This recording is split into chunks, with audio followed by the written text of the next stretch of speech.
नमस्कार, S news मध्ये आपलं स्वागत। मी स्नेहांकिता। सविस्तर बातम्यांपूर्वी टाकूयात एक नजर आजच्या ठळक घडामोडींवर।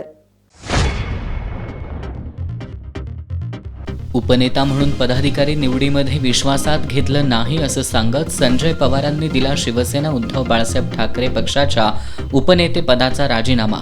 पदाचा राजीनामा दिला असला तरी पक्षातच राहणार असल्याची संजय पवारांची भूमिका।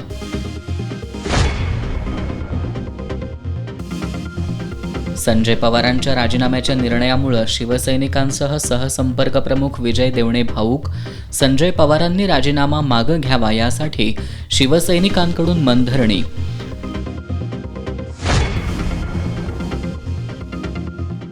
शक्तीपीठ महामार्गाविरोधात उद्या 1 जुलैला शिरोली इथं महामार्ग रोखण्यात येणार।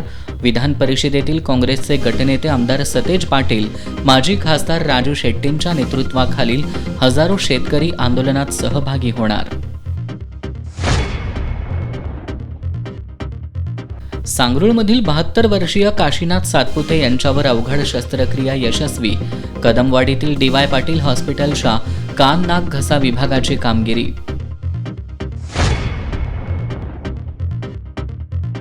आणि राधानगरी ग्रामीण रुग्णालयाच्या इमारतीला 2 वर्षातच लागली गळती।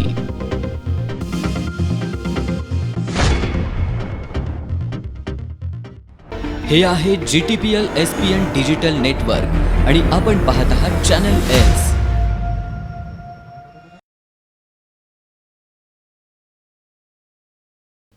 एस न्यूज मध्ये आपलं पुन्हा एकदा स्वागत। रवी किरण इंगवले यांची जिल्हा प्रमुखपदी निवड झाल्यानंतर कोल्हापुरातील शिवसेना उद्धव बाळासाहेब ठाकरे पक्षात नाराजी नाट्य सुरूच आहे। शहर समन्वयक हर्षल सुर्वे यांनी पदासह पक्ष सदस्यत्वाचा राजीनामा देत थेट मुंबई गाठली। तसंच उपनेते संजय पवार यांनीही पदाधिकारी निवडीत विश्वासात घेतलं जात नाही अशी खंत व्यक्त करत पदाचा राजीनामा दिला। त्यांनी पदाचा राजीनामा दिला असला तरी पक्षात कायम राहणार असल्याचं स्पष्ट केलंय। शिवसेना उद्धव बाळासाहेब ठाकरे पक्षाच्या अस्तित्वाचा संघर्ष सुरू असतानाच पदाधिकाऱ्यांच्या निवडीवरून कोल्हापुरातही नाराजी नाट्य पाहायला मिळतंय। पक्षाच्या जिल्हाप्रमुखपदी रवी किरण इंगवले यांची नियुक्ती करण्यात आली आहे। इंगवलेंच्या नियुक्तीनंतर पदाधिकाऱ्यांमध्ये नाराजीचा सूर उमटलाय। या नियुक्तीनंतर पक्षाचे उपनेते संजय पवार यांनी आपल्या पदाचा राजीनामा देत असल्याचं आज पत्रकार परिषदेत जाहीर केलं। यावेळी बोलताना पवार यांनी गेल्या 36 वर्षांपासून शिवसेना पक्षासोबत एकनिष्ठ राहिलो। पदाचा राजीनामा दिला असला तरी इतर कोणत्याही पक्षात जाणार नसल्याचं त्यांनी स्पष्ट केलं। राजीनाम्याचा निर्णय सांगताना संजय पवार भावूक झाल्याचं पाहायला मिळालं। आमचं सगळ्याचं मत असं होतं, इच्छुक कोण होतं? हर्षद सूर्य होता, इच्छुक कोण होतं? राजू यादव होता, अवधूत होता, विराज होता। आम्ही उपनेते सहसंपर्क विजय देवणे ह्यांना एकत्र बसून तुम्ही निर्णय आम्हाला दिला असता तर आम्ही स्वीकारला असता ना। पण तू कुणालाच माहीत नाही काय ह्यातनं हा उद्रेक झालेला आहे। आणि उपनेत्याला जर माहीत नसेल, 36 वर्षाचा अनुभव गल्ली बोळातला मला जिल्ह्यातल्या सगळ्या आत्तापर्यंत प्रामाणिकपणे तुमच्या काम केलेलं आहे मी, तिथं त्यांना सुद्धा माहीत नसेल तुम्ही कोण नेमणार आहात, तर मग थोडंसं वेदना होत आहेत, आम्हाला या वेदना होत आहेत।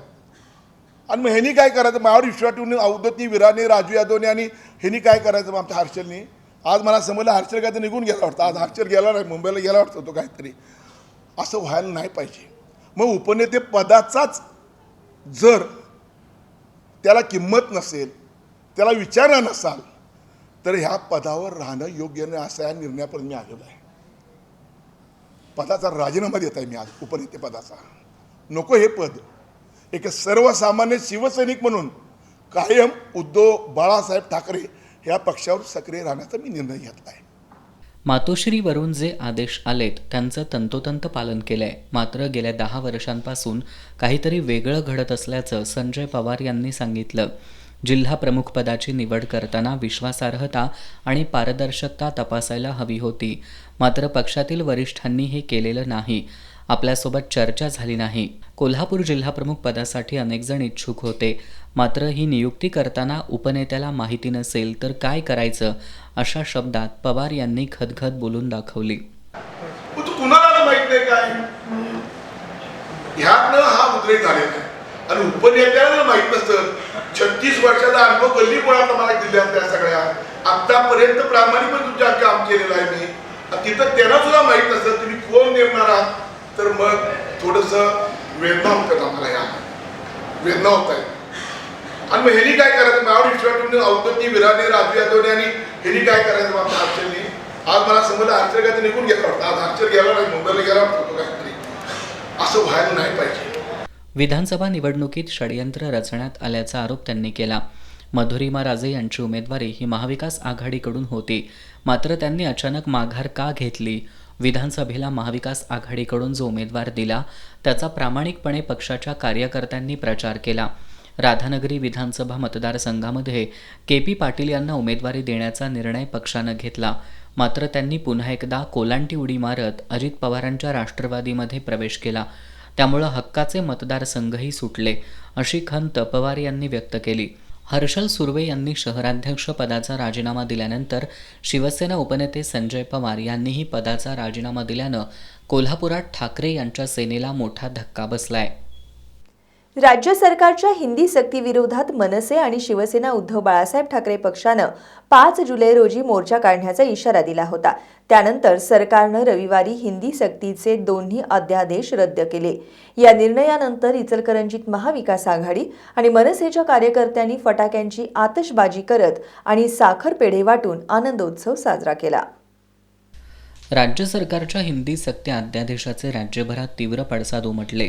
या निर्णयाविरोधात मनसे आणि शिवसेना उद्धव बाळासाहेब ठाकरे पक्षाच्या वतीनं 5 जुलै रोजी मुंबईत मोर्चा काढण्याचा इशारा दिला होता. त्यानंतर सरकारनं माघार घेत रविवारी हिंदी सक्तीचे दोन्ही अध्यादेश रद्द केल्याचं जाहीर केलं.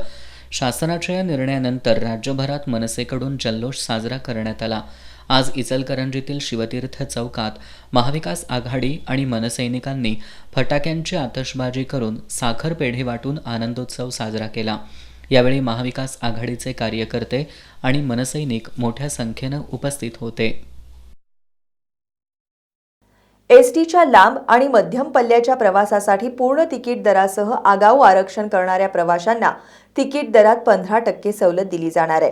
ही योजना दिवाळी आणि उन्हाळी सुट्ट्यांच्या हंगाम वगळता वर्षभर सुरू राहणार आहे. उद्या 1 जुलैपासून या योजनेची सुरुवात होणार आहे. 1 जूनला एसटीच्या 77व्या वर्धापन दिनी परिवहन मंत्री प्रताप सरनाईक यांनी कमी गर्दीच्या हंगामामध्ये लांब पल्ल्याच्या बसमधून प्रवास करणाऱ्या प्रवाशांनी आगाऊ आरक्षण केल्यास त्यांच्या तिकिटामध्ये 15% सूट देण्याची घोषणा केली होती. त्यानुसार उद्या 1 जुलैपासून ही योजना लागू होणार आहे. ही योजना पूर्ण तिकीट काढणाऱ्या प्रवाशांसाठी लागू आहे. तसंच दिवाळी आणि उन्हाळी सुट्टीचा हंगाम वगळता वर्षभर ही योजना सुरू राहणार आहे. येत्या आषाढी एकादशीला आणि गणपती उत्सवासाठी आगाऊ आरक्षण करणाऱ्या प्रवाशांना या योजनेचा लाभ घेता येणार आहे. मात्र जादा बसेससाठी ही सवलत योजना लागू असणार नाही. 72 वर्षांचे काशीनाथ सातपुते हे chronic suppurative otitis media and facial nerve palsy या आजारानं त्रस्त होते. अनेक ठिकाणी उपचारांसाठी नकार मिळाल्यानंतर सातपुते कदमवाडीतील डी.वाय. पाटील हॉस्पिटलमध्ये दाखल झाले. इथल्या डॉक्टरांनी त्यांच्यावरील गुंतागुंतीची शस्त्रक्रिया यशस्वी केल्यानं काशीनाथ सातपुते यांना नवजीवन मिळाले. हॉस्पिटलच्या कान नाक घसा तज्ज्ञ डॉक्टर राजश्री माने यांनी ही माहिती दिली आहे. सांगरोळी इथं राहणारे काशीनाथ सातपुते हे 72 वर्षीय आजोबांना 10 महिन्यांपूर्वी कानात दुखू लागलं. हळूहळू या ठिकाणी सूज येऊन त्यामध्ये पस निर्माण झाला. याचा परिणाम चेहऱ्याच्या नसेवर होऊन उजव्या बाजूचा चेहरा खराब झाला. त्यांना मधुमेह, हृदयविकार अशा अनेक आजारांनी ग्रासलं होतं. त्यामुळे त्यांच्यावर उपचार करणं मोठं जिकिरीचं बनलं होतं. या कालावधीत त्यांनी कोल्हापूर आणि आसपासच्या जिल्ह्यात उपचारासाठी अनेक हॉस्पिटलला विनवण्या केल्या. मात्र पदरी निराशाच आली. अखेर 9 जून रोजी ते डी.वाय. पाटील हॉस्पिटलमध्ये दाखल झाले. सुरुवातीला डॉक्टरांनी प्राथमिक तपासणी केल्यानंतर त्यांच्या योग्य त्या वैद्यकीय तपासण्या करण्यात आल्या. यामध्ये त्यांना chronic suppurative otitis media and facial nerve palsy हा आजार झाल्याचं निष्पन्न झालं. त्यांच्यावर 16 जून रोजी शस्त्रक्रिया करण्यात आली. अतिशय किचकट आणि गुंतागुंतीच्या बनलेल्या शस्त्रक्रियेचं हे शिवधनुष्य कान नाक घसातज्ञ डॉक्टर राजश्री माने, भूलतज्ञ डॉक्टर संदीप कदम, सर्जरी विभागाचे डॉक्टर अभिजित पाटील, मेडिसिन विभागाच्या डॉक्टर सुषमा जोतकर यांनी यशस्वीरित्या पेलून दाखवलं. पण ऑपरेशन करणं हे अतिशय कठीण काम होतं, कारण त्यांचा शुगर कंट्रोलमध्ये नव्हती आणि कार्डियक प्रॉब्लेम्स पण बरेच होते. पण आमच्याकडे भूलतज्ञ आणि मेडिकल विभाग इतका चांगला आहे, डॉक्टर कदम आणि डॉक्टर ज्योतकर मॅडम या दोघांनी मिळून त्या पेशंटचा आम्ही रिस्क घेऊन ही कॉम्प्लिकेटेड सर्जरी यशस्वीपणे पार पाडली. त्यानंतरही 2-3 दिवस पेशंट व्यवस्थित आय सी यूत होता. त्याच्यानंतर त्याची शुगर वगैरे सगळी नॉर्मलला आणली आणि आता पेशंट बऱ्यापैकी रिकवर व्हायला लागलेला आहे. आणि सर्जरीचे अभिजित पाटील, कारण वय जास्त असल्यामुळे प्रोस्टेटचाही प्रॉब्लेम सुरू झालेला, त्यामुळे त्याचीही ट्रीटमेंट आता चालू केलेली आहे आणि पेशंट इज डुईंग वेल, म्हणजे आता तो रिकवर व्हायला लागलेला आहे चांगल्या प्रकारे. आणि त्याची चेहऱ्याची जी नस खराब झालेली आहे त्यातली थोडी आता ती इम्प्रूव्ह व्हायला लागलेली आहे. सध्या ते हळूहळू रिकवर होत आहेत. लवकरच त्यांना डिस्चार्ज देण्यात येणार आहे. आशा सोडलेल्या आणि हतबल झालेल्या सातपुते कुटुंबाला DY पाटील हॉस्पिटलच्या माध्यमातून मोठा आधार मिळाला. याबद्दल कृतज्ञता व्यक्त करताना त्यांचा मुलगा मारुती सातपुते यांना गहिवरून आलं. त्यांनी हॉस्पिटलचे डॉक्टर्स आणि आमदार सतेज पाटील यांचे आभार व्यक्त केलेत. शुगरमुळं कानामध्ये पल्स झाला होता आणि कीड झाली होती. हे 9 महिने 4 खाजगी डॉक्टरांना समजलंच नाही. पण आमच्या DY पाटील हॉस्पिटलमध्ये आल्यानंतर आमच्या माने मॅडम डॉक्टर, आमच्या अभिजित सर, कदम सर यांनी ती सोनोग्राफी सगळं MRI करून ते निदान हे करून पूर्ण अगोदर शुगरचं मेंटेन करून मग त्यांना ऑपरेशन करायला घेतलं.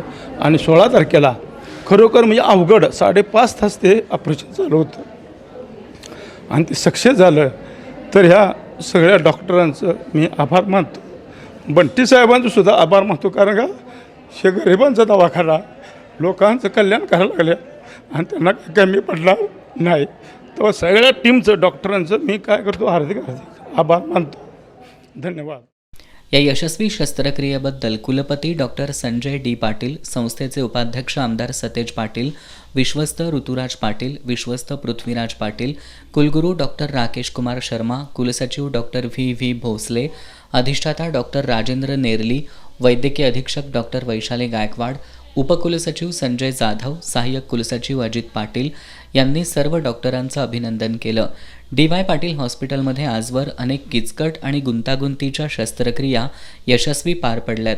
तज्ज्ञ डॉक्टर, आधुनिक साधन सामुग्री, कार्यतत्परता आणि सेवाभावी वृत्ती यामुळं DY पाटील हॉस्पिटल म्हणजे आरोग्याची हमी हे आता सर्वसामान्यांचं ब्रीदवाक्य बनलंय.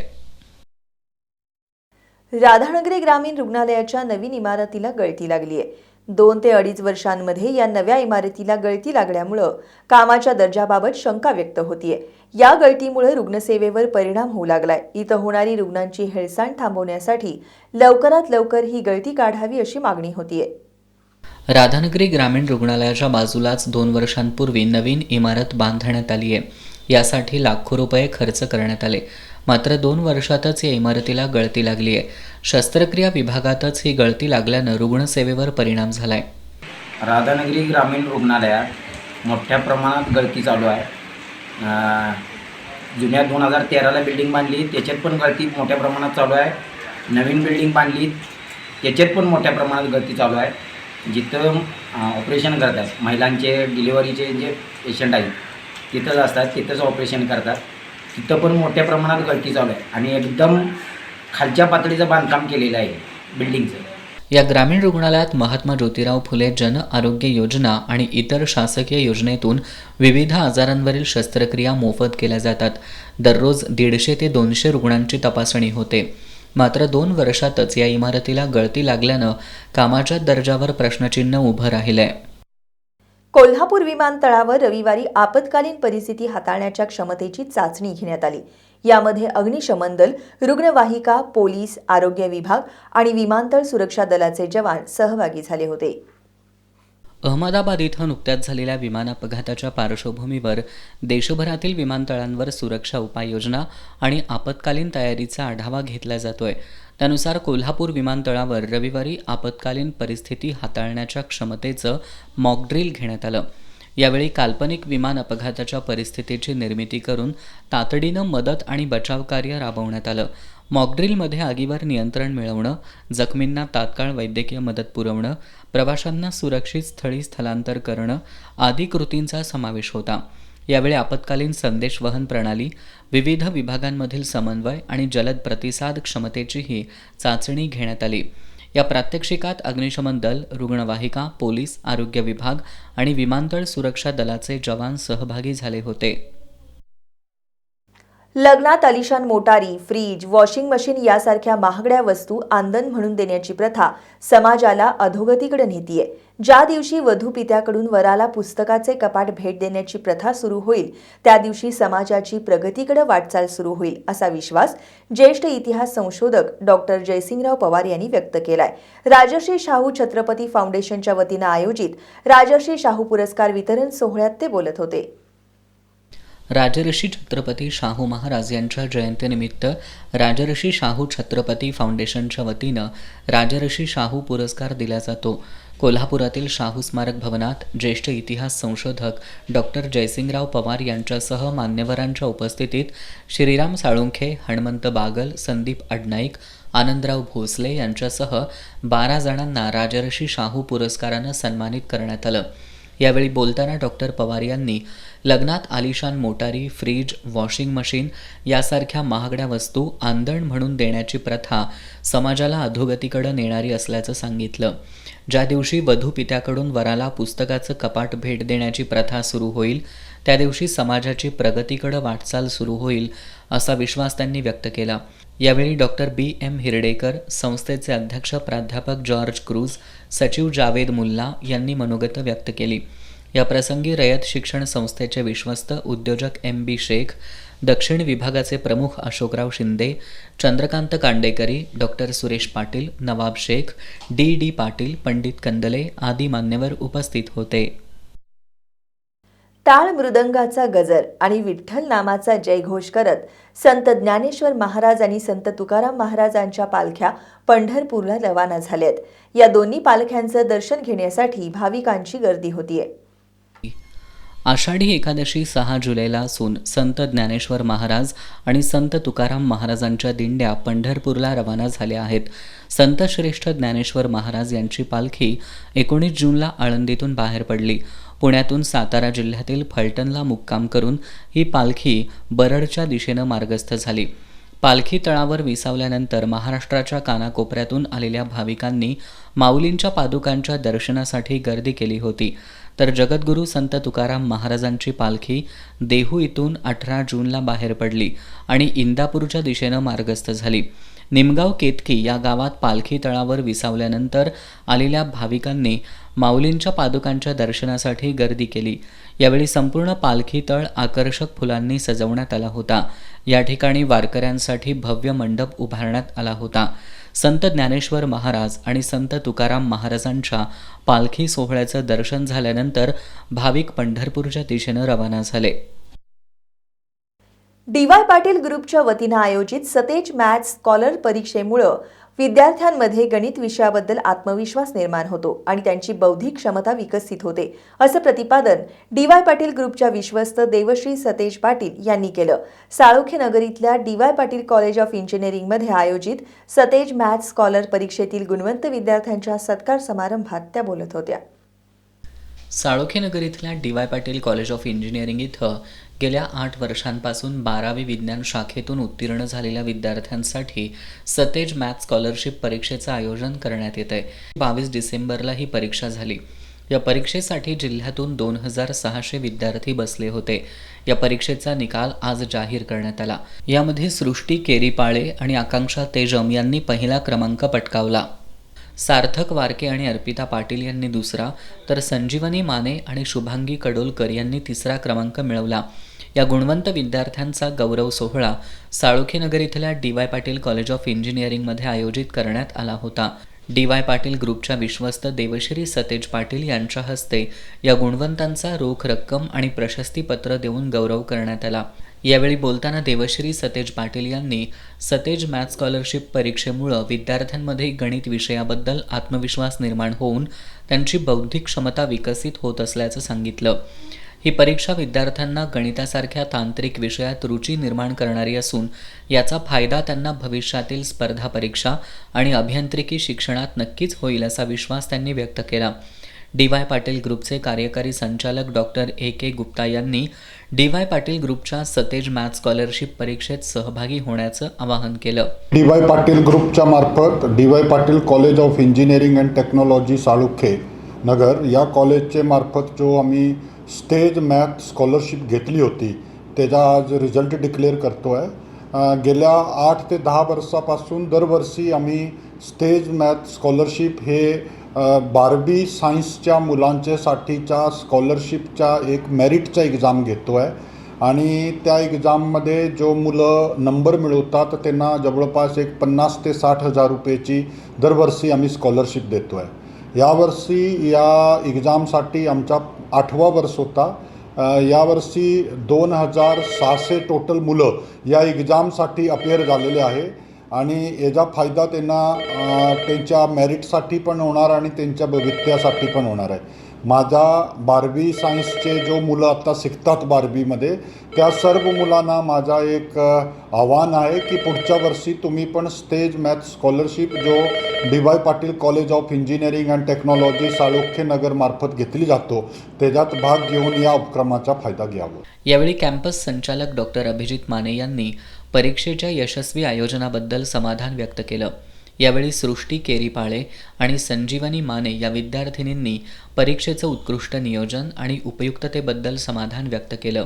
सतेज मॅथ स्कॉलरशिप ह्या एक्झामसाठी मी डॉक्टर डी.वाय. पाटील कॉलेजमध्ये उपस्थित झाले होते. पेपर खूप छान पद्धतीने झाला. मॅनेजमेंट पण खूप छान होता आणि चांगला एक्सपिरियन्स मिळाला आणि असंच पुढं पण प्रयत्न करणार आणि इंजिनिअरिंग फील्डमध्ये मी ॲडमिशन घेणार आहे पुढे पण आणि चांगला एक्सपिरियन्स होता खूप. CETसाठी प्रॅक्टिस केली होती आणि तेव्हा सतेज मॅथ स्कॉलर यांनी एक बेसिक नॉलेज कळावं CET म्हणून काय असतं. त्यावेळी आम्ही ही परीक्षा द्यायला आलो होतो. खूप छान तयारी केली होती. सगळी मॅनेजमेंट बरोबर होतं आणि परीक्षा दिल्यानंतर कळलं की काय नाही एवढं अवघड नसेल CET. त्यामुळं सतेज मॅथ स्कॉलर या परीक्षेमुळे आम्हाला CET देण्यासाठी खूप मदत झाली. या परीक्षेसाठी संस्थेचे अध्यक्ष डॉक्टर संजय डी पाटील, उपाध्यक्ष आमदार सतेज पाटील, विश्वस्त माजी आमदार ऋतुराज पाटील आणि तेजस सतेज पाटील यांचं मार्गदर्शन लाभलं. बक्षीस वितरण कार्यक्रमाला प्राचार्य डॉक्टर सुरेश डी माने, प्रशासकीय अधिकारी सुयोग पाटील, प्राध्यापिका वनश्री पाटील, सर्व विभाग प्रमुख, महाविद्यालयातील प्राध्यापक उपस्थित होते. हिंदू जनजागृती समितीनं CPR-मधील औषध खरेदी घोटाळ्याची चौकशी करून ठेकेदार आणि संबंधित अधिकाऱ्यांवर कारवाई करावी, औषधे खरेदी प्रक्रियेचं लेखापरीक्षण करावं या मागण्या केल्या आहेत. समितीच्या वतीनं जिल्हाधिकारी अमोल येडगे यांना या मागण्यांचं निवेदन सादर करण्यात आलं. 2019 साली आलेल्या कोरोना महामारीच्या काळात खोटे दरपत्रक सादर करून ठेकेदार मयूर लिंबेकर यानं CPR-मधील औषध खरेदीचं टेंडर मिळवलं. या प्रकरणाची चौकशी करून संबंधितांवर कारवाई करण्यात यावी यासह अन्य मागण्यांसाठी हिंदू जनजागृती समितीनं आज जिल्हाधिकारी अमोल येडगे यांची भेट घेतली. औषध खरेदी प्रक्रियेचं लेखापरीक्षण करावं, या घोटाळ्यातील दोषी ठेकेदार आणि अधिकाऱ्यांवर कारवाई करून त्यांच्याकडून नुकसान भरपाई घ्यावी, ठेकेदार लिंबेकर याला काळ्या यादीत टाकावं आदी मागण्या जिल्हाधिकारी येडगे यांच्याकडे करण्यात आल्या. यावेळी समितीचे जिल्हा समन्वयक शिवानंद स्वामी, संदीप सासणे, मनोहर सोरप, शीला माने, किशोर घाटगे, अशोक गुरव, राजू पाटील, नितीश कुलकर्णी, महेंद्र अहिरे आदी उपस्थित होते. यशवंत पंचायत राज अभियान, गोल्डन कार्ड आणि ग्रामीण जीवनोन्नती अभियान यासह विविध उपक्रमांमध्ये कोल्हापूर जिल्हा प्रथम राहिलाय. आता शैक्षणिक कार्यक्षमता प्रतवारी निर्देशांकातही कोल्हापूर जिल्हा राज्यात प्रथम आलाय. यामुळं कोल्हापूर जिल्हा परिषदेचं सर्वत्र कौतुक होतंय. शालेय शिक्षण आणि साक्षरता विभाग आणि केंद्र सरकारचं शिक्षण मंत्रालय यांच्याकडून परफॉर्मन्स ग्रेडिंग इंडेक्सनुसार शैक्षणिक निर्देशांक निश्चित करण्याची कार्यवाही करण्यात येते. यासाठी UDIS प्लस माहिती, राष्ट्रीय संपादणूक पातळी आणि इतर शैक्षणिक माहिती अशा 72 दर्शकांसाठी एकूण 600 गुणांचं गुणांकन केलं जातं. या गुणांकनाच्या आधारे राज्याचं देशातील आणि जिल्ह्याचं राज्यातील शैक्षणिक निर्देशांकांमधील स्थान निश्चित करण्यात येतं. 30 सप्टेंबर या दिनांकाच्या आधारे शाळा स्तरावरून UDAS+ या प्रणालीमध्ये जिल्ह्यातील सर्व प्राथमिक आणि माध्यमिक शाळा, विद्यार्थी आणि शिक्षक विषयक माहिती संगणकीकरण करण्यात येते. याचबरोबर राष्ट्रीय संपादनोक पातळी परीक्षा घेण्यात येते. 2023-24च्या शैक्षणिक कार्यक्षमता प्रतवारी निर्देशांकात कोल्हापूर जिल्ह्यानं एकूण 600 पैकी 345 गुण प्राप्त करून महाराष्ट्र राज्यात प्रथम स्थान पटकावलंय. यामुळे कोल्हापूर जिल्हा परिषदेचे सर्वत्र कौतुक होत आहे. कोल्हापूर जिल्हा शैक्षणिक क्षेत्रात अग्रेसर राहण्यासाठी जिल्हा परिषदेचे मुख्य कार्यकारी अधिकारी कार्तिकेयन S यांनी मिशन उत्कर्ष हा उपक्रम राबवला. आता टाकूयात एक नजर महत्त्वाच्या घडामोडींवर संक्षिप्त स्वरूपात. फास्ट न्यूजचे प्रायोजक गोकुळ.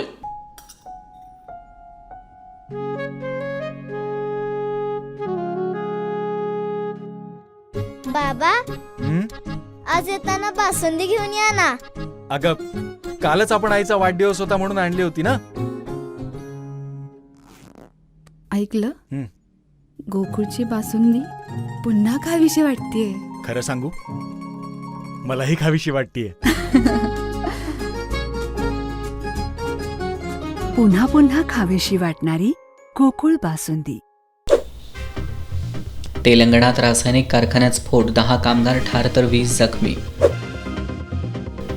भारतीय सैन्यानं हाणून पाडला घुसखोरीचा डाव, सीमेजवळ पाकिस्तानी गाईड ताब्यात. 4 दिवसांच्या तेजीला ब्रेक, शेअर बाजारात घसरण, सेन्सेक्स 452 अंकांनी खाली. मराठीशी तडजोड चालणार नाही, राज ठाकरेंनी राज्य सरकारला ठणकावलं. सत्तेची मस्ती चालू देणार नाही, पुन्हा रस्त्यावर उतरण्याचा उद्धव ठाकरेंचा इशारा. ठाकरे बंधूंनी एकत्र येऊ नये असा GR काढलेला नाही, मुख्यमंत्री देवेंद्र फडणवीस यांचा खोचक टोला.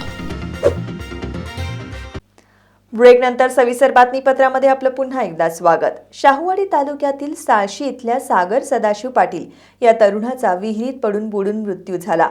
KDRF आणि कोल्हापुरातील जीवन रक्षक रेस्क्यू फोर्सनं आज सकाळी त्यांचा मृतदेह विहिरीतून बाहेर काढला. शाहूवाडी तालुक्यातील साळशी इथला सागर सदाशिव पाटील हा तरुण रविवारी आपल्या शेतात वैरण आणण्यासाठी गेला होता.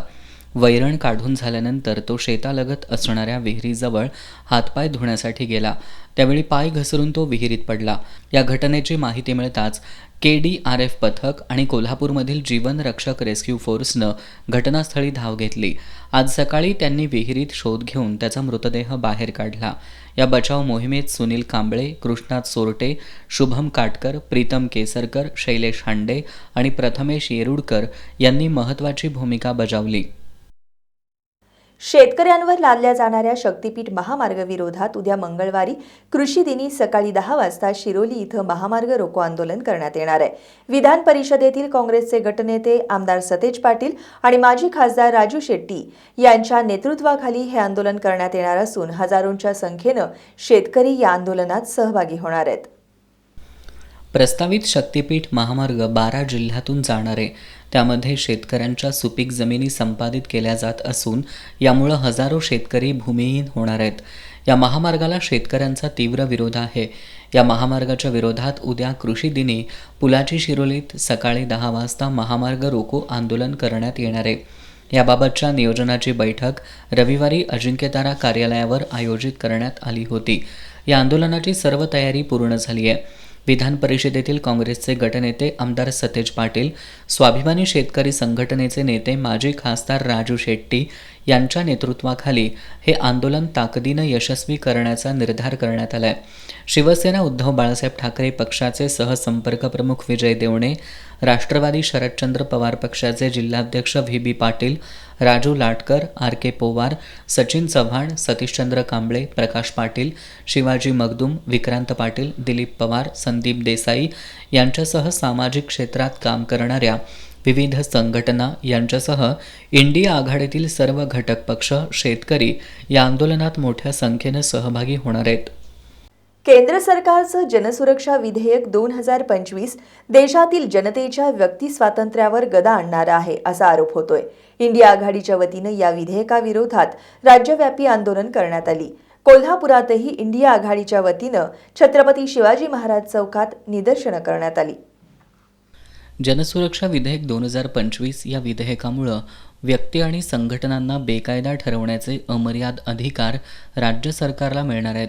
आंदोलन करणाऱ्यांवर, पत्रकारांवर, सामाजिक कार्यकर्त्यांवर कुठल्याही प्रकारची नोटीस न देता कारवाई करण्याचा मार्ग या विधेयकामुळं खुला होणार आहे. लोकशाहीला गालबोट लावणारं आणि सामान्य जनतेचे मूलभूत अधिकार हिरावून घेणारं असं हे विधेयक आहे. या विधेयकाच्या माध्यमातून सरकारला कोणत्याही नागरिकाला पूर्वसूचना न देता आणि कोणत्याही न्यायालयीन आदेशाविना अटक करण्याचा, नजरकैदेत ठेवण्याचा अधिकार देण्यात आला आहे. त्यामुळे देशाला संविधानानं दिलेली अभिव्यक्ती स्वातंत्र्याची हमी धोक्यात येणार आहे. या विधेयकाच्या विरोधात आज इंडिया आघाडीच्या वतीनं राज्यभर निदर्शनं करण्यात आली. कोल्हापुरातील छत्रपती शिवाजी महाराज चौकात देखील इंडिया आघाडीच्या वतीनं तीव्र निदर्शनं करण्यात आली. आंदोलनादरम्यान जोरदार घोषणाबाजी करत सरकारचा निषेध करण्यात आला. लोकशाही आणि संविधानाचा अपमान करणारं जनसुरक्षा विधेयक त्वरित मागं घ्यावं, अन्यथा येत्या काळात तीव्र आंदोलन करण्यात येईल असा इशारा यावेळी देण्यात आला. या आंदोलनात काँग्रेसचे शहराध्यक्ष सचिन चव्हाण, राष्ट्रवादी काँग्रेस शरदचंद्र पवार पक्षाचे शहराध्यक्ष RK पोवार, शिवसेना ठाकरे गटाचे जिल्हाप्रमुख रविकिरण इंगवले, भारतीय कम्युनिस्ट पक्षाचे सतीशचंद्र कांबळे, चंद्रकांत यादव, दिलीप पवार, उज्ज्वला चौगुले, वैशाली पाडेकर, दुर्वास कदम, रघुनाथ कांबळे, बाबूराव कदम, बाबासाहेब देवकर, दिलदार मुजावर, प्रशांत आंबी, अनिल चव्हाण, संभाजी जगदाळे, महादेव पाटील, धीरज कटारे, आरती रेडेकर, अरुण कदम, संपतराव पाटील, विनायक घोरपडे आदी कार्यकर्ते मोठ्या संख्येनं सहभागी झाले होते. शेवटी पुन्हा एक नजर आजच्या ठळक घडामोडींवर. उपनेता म्हणून पदाधिकारी निवडीमध्ये विश्वासात घेतलं नाही असं सांगत संजय पवारांनी दिला शिवसेना उद्धव बाळासाहेब ठाकरे पक्षाच्या उपनेतेपदाचा राजीनामा. पदाचा राजीनामा दिला असला तरी पक्षातच राहणार असल्याची संजय पवारांची भूमिका.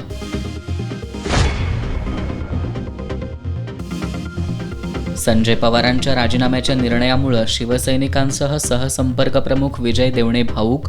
संजय पवारांनी राजीनामा मागं घ्यावा यासाठी शिवसैनिकांकडून मनधरणी.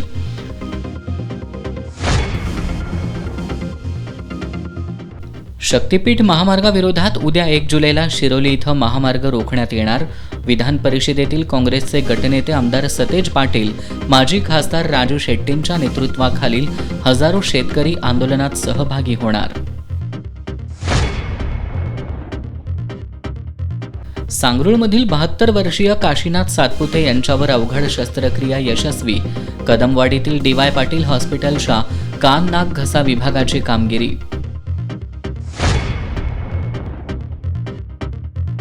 आणि राधानगरी ग्रामीण रुग्णालयाच्या इमारतीला 2 वर्षातच लागली गळती.